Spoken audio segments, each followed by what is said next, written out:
Alors nous voici au Salon Zen et j'ai la déesse de l'amour avec moi qui va nous révéler tous les secrets de la relation, du tantra et du bonheur à deux. Mais avant tout, ça passe par soi. Absolument. Alors bien sûr, aujourd'hui, on parle beaucoup de la relation et de la relation à soi, mais surtout la relation avec l'autre. Comment être en amour, en relation, en communication avec l'autre. Et le tantra est vraiment une possibilité, peut vous donner la possibilité de trouver un chemin nouveau sans doute, mais très exaltant et enrichissant. Qu'est-ce que le tantra? Comment on définit le tantra? C'est une pratique sexuelle? C'est plus avant tout un travail énergétique? C'est quoi? C'est beaucoup de choses. Alors, on parle souvent du tantra comme quelque chose de sexuel. En réalité, c'est une toute petite partie du tantra. C'est avant tout déjà de se mettre en ordre avec soi sur le plan énergétique, mental, physique et spirituel. Et l'intérêt, c'est de pouvoir amener la spiritualité dans sa vie d'une manière très très simple et naturelle, parce que aujourd'hui on est un petit peu fatigué des religions, de toute notre éducation qui a été assez restrictive finalement par justement toute la culture judéo-chrétienne, et qu'aujourd'hui on n'y croit plus du tout. Alors quoi faire? Et le tantra est avant tout quelque chose qui nous remet en contact avec notre humanité. Donc, ce que vous expliquez, c'est qu'il faut d'abord être en contact avec soi-même et d'abord se reconnecter, parce que ça démarre par soi. Avant de pouvoir donner à l'autre et d'être en véritable communication et synergie, ça démarre. Alors comment on fait pourquoi c'est si essentiel en fait de se reconnecter à soi-même, et comment on peut faire? Alors bien sûr, voilà, c'est ce que j'allais dire, c'est qu'on est toujours en train de chercher la solution hors de soi. Or, la solution, elle est avant tout à l'intérieur, en soi, et que nous avons des potentiels absolument incroyables, et que dans notre société aujourd'hui, on n'est pas du tout conscient de cette capacité. Donc, c'est tout simplement de revenir à notre richesse intérieure, à nos dons. Et que vous allez me dire, mais comment je fais? Eh bien, tout simplement, il faut faire confiance au corps. Donc, dans le tantra, on travaille, c'est entre guillemets, en tout cas, on met en mouvement son corps par différentes choses, par des structures, des exercices dans lesquels on va travailler avec le souffle, le son, le mouvement, la danse, l'expression aussi de la parole juste, la parole qui vient de soi vraiment, de dire sa vérité, entre autres. Et puis aussi, surtout, de savoir écouter l'autre. Simplement de pouvoir l'accueillir comme il est, sans jugement.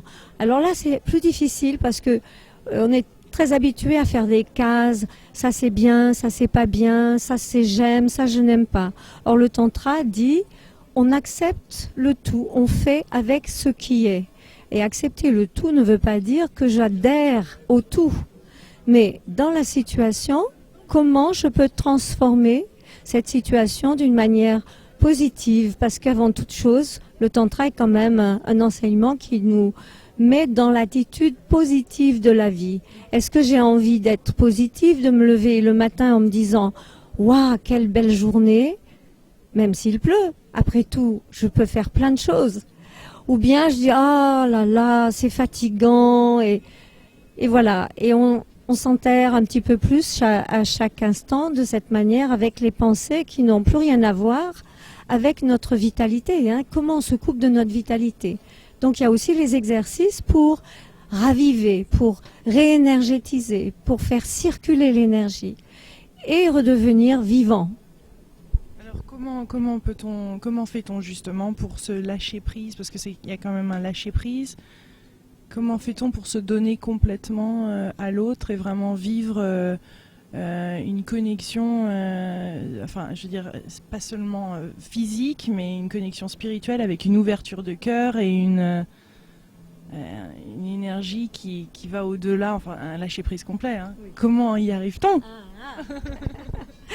Alors, lâcher prise complet, ça fait toujours peur. Parce que qu'est-ce que c'est lâcher prise dans la pensée? C'est tout à coup, ah mon Dieu, qu'est-ce qu'il va m'arriver?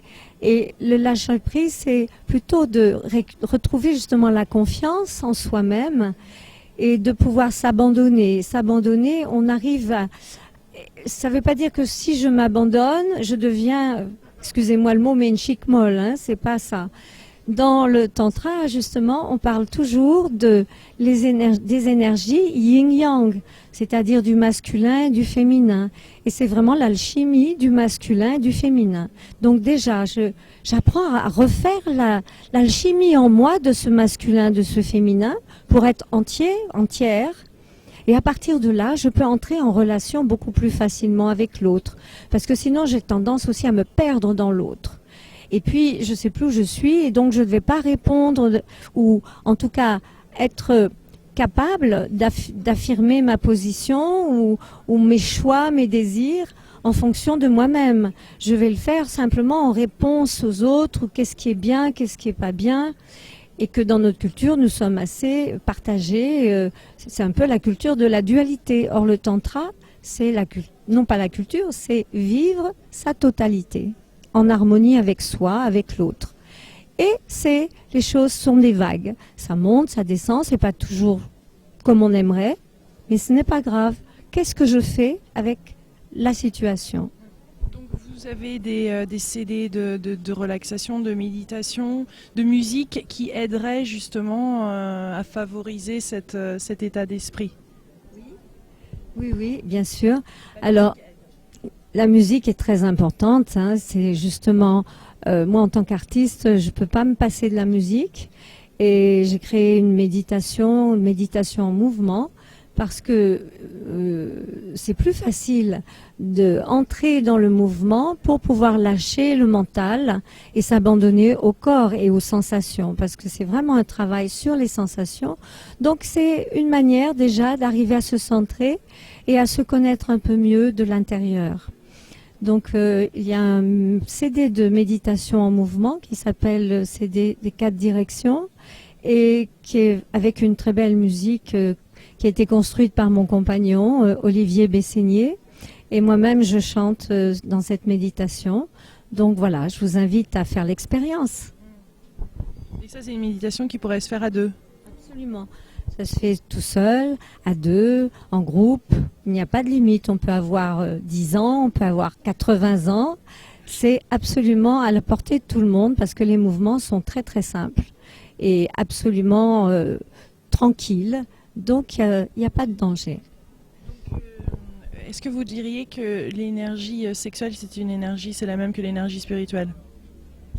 Alors parlons de l'énergie sexuelle, parce que l'énergie sexuelle souvent est considérée comme à part de notre énergie. Or, notre énergie sexuelle, c'est notre vitalité à la base, qui peut être utilisée pour la sexualité, mais aussi pour venir nourrir tous nos autres chakras. Alors, on va bien sûr réchauffer ce foyer qui est notre premier chakra, et que nous allons revitaliser à la fois notre sexualité, mais aussi notre centrage, notre capacité de communiquer avec les autres et de recevoir aussi les autres, et puis d'ouvrir le cœur. Mais j'aime pas beaucoup le mot ouvrir, c'est plutôt de expandre. S'expandre, c'est-à-dire faire de la place, pouvoir relâcher les choses qui nous contraignent, mais de le faire en toute conscience, parce que le tantra, c'est à la fois expansion de la conscience, transformation et évolution personnelle. Donc c'est très adapté aujourd'hui, de plus en plus. En tout cas, moi je le sens très très fort. Et quand on arrive à cette expansion, c'est-à-dire qu'après je peux parler peut-être aussi plus facilement avec les autres, communiquer de manière juste, vraie qui n'a pas... c'est pas une chose est vraie et l'autre est fausse, c'est simplement parce que ça vient vraiment de l'intérieur, de moi-même, et que j'ose dire.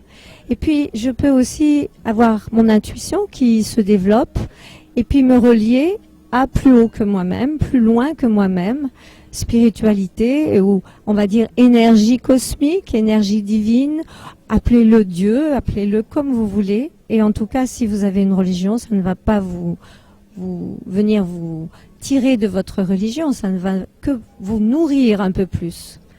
Et donc, dans le tantra, on fait le lien entre... c'est laisser descendre le spirituel, apprendre à incarner la spiritualité dans la matière. Donc, qu'est-ce que l'orgasme finalement? Eh oui. Alors l'orgasme, tout le monde court après l'orgasme. C'est bien normal, on comprend bien. Mais vraiment, ce qui était intéressant pour moi dans le tantra, c'est de pouvoir vivre la spiritualité dans l'acte d'amour. Et que c'est pas une fin en soi d'avoir un orgasme, mais c'est en tout cas le chemin pour pouvoir aller vers une relation extatique, c'est-à-dire pouvoir incarner cette union de l'homme et de la femme à un niveau spirituel en passant par le charnel, et je vais contacter l'énergie extatique on dit, mais ça on peut pas le décrire, hein, c'est tellement personnel et c'est le silence, c'est vraiment le silence absolu. Et puis petit à petit on l'intègre en soi-même et puis on peut se détacher de l'autre et revenir à soi. Donc chacun est nourri de cette expérience. Et c'est fabuleux. Donc ça donne une autre dimension à la relation d'amour. Et est-ce que c'est possible d'atteindre donc cet orgasme sans rapport physique, c'est-à-dire purement par la méditation ou par... Alors il y a des exercices tantriques par lesquels on peut atteindre cet orgasme extatique sans pénétration, c'est-à-dire sans acte sexuel, parce que c'est purement énergétique. Et ce qui est formidable, c'est que je peux le pratiquer tout seul, toute seule, tout seul. Je peux vraiment le vivre pour moi-même. Et alors après, si je peux le partager avec quelqu'un, eh bien c'est formidable. Donc, sans rentrer dans les détails, mais comment fait-on pour y arriver tout seul? Je ne vais pas vous faire une démonstration. Mais en tout cas, il y a tout un travail avec le souffle et de mouvement dans le bassin, bien sûr. Et puis, on fait monter l'énergie chakra après chakra. On monte tout, voilà, jusqu'au 7e, même 8e chakra. Hein, donc, avec la connexion au-delà de soi. Et puis, ensuite, je laisse redescendre cette énergie. Je vais intégrer cette énergie dans mon corps. Donc, nous avons plein d'exercices pour déjà apprendre à délier cette énergie, à trouver la fluidité dans l'énergie, pour être capable déjà tout seul. On n'a pas besoin de l'autre pour avoir un orgasme. Hein. Désolée de dire ça, mais c'est vrai. Et que, au lieu que ce soit purement physique, eh bien, c'est aussi physique, mais énergétique. Ça peut être totalement que énergétique. Et je vous assure que c'est des vrais orgasmes. C'est pas semblant. C'est pas un orgasme dans la tête. Même si on pourrait parler aussi d'orgasme au niveau de l'énergie, enfin du 7e chakra. C'est sûr, parce qu'il y a une dimension, une ouverture qui se crée, qui est de l'ordre de l'orgasme aussi. Rapidement le 7e et 8e chakra, le 8e chakra? Eh bien, il y a plus de chakras que ça, mais c'est-à-dire qu'on travaille généralement sur déjà les 7 premiers chakras, parce que c'est ceux qui sont le plus palpables par rapport à notre corps, mais non, au niveau de la couronne, hein, mais 6e, au 3e œil, 6e, hein, l'intuition, l'expansion vraiment de la pensée. Et puis le 7e chakra qui est la couronne, c'est bien connu, l'ouverture à plus haut. Et puis bien sûr il y a des échelles, c'est-à-dire il y a des paliers de connexion spirituelle. Il y a des étages différents. Ben, l'ouverture après ce que nous sommes, au-delà de ce que nous sommes. Hein, mais c'est important de pouvoir aller au moins là, parce que c'est après une ouverture vraiment à l'énergie cosmique. Donc le plaisir n'aurait pas de fin. On peut toujours accéder à, même en tant que déesse de l'amour, vous arrivez toujours à accéder d'autres niveaux de plaisir. Oui, mais quelquefois, là où c'est frustrant, c'est que ça marche pas de tous les coups. Et que c'est... Voilà, exactement. Mais ce qui est beau, c'est que dans le tantra, on n'a jamais terminé de découvrir. Hein. C'est vraiment la découverte de soi et de l'autre. On parlait de relations tout à l'heure. C'est toute la richesse que l'on peut créer dans la relation par une communication qui passe vraiment par tout ce que nous sommes et qui n'est plus une communication purement intellectuelle. Et que dans notre société aujourd'hui, je crois que c'est très très fort de chercher cette communication que moi j'appelle vraie, parce que la tendance est de rester au niveau de la tête et ne pas être ancré, de ne pas être dans sa puissance et dans son cœur et son feu intérieur et l'ouverture de son cœur. Voilà. Merci beaucoup. Merci Lilou, merci beaucoup. Vous êtes adorable. C'est gentil, merci. Merci.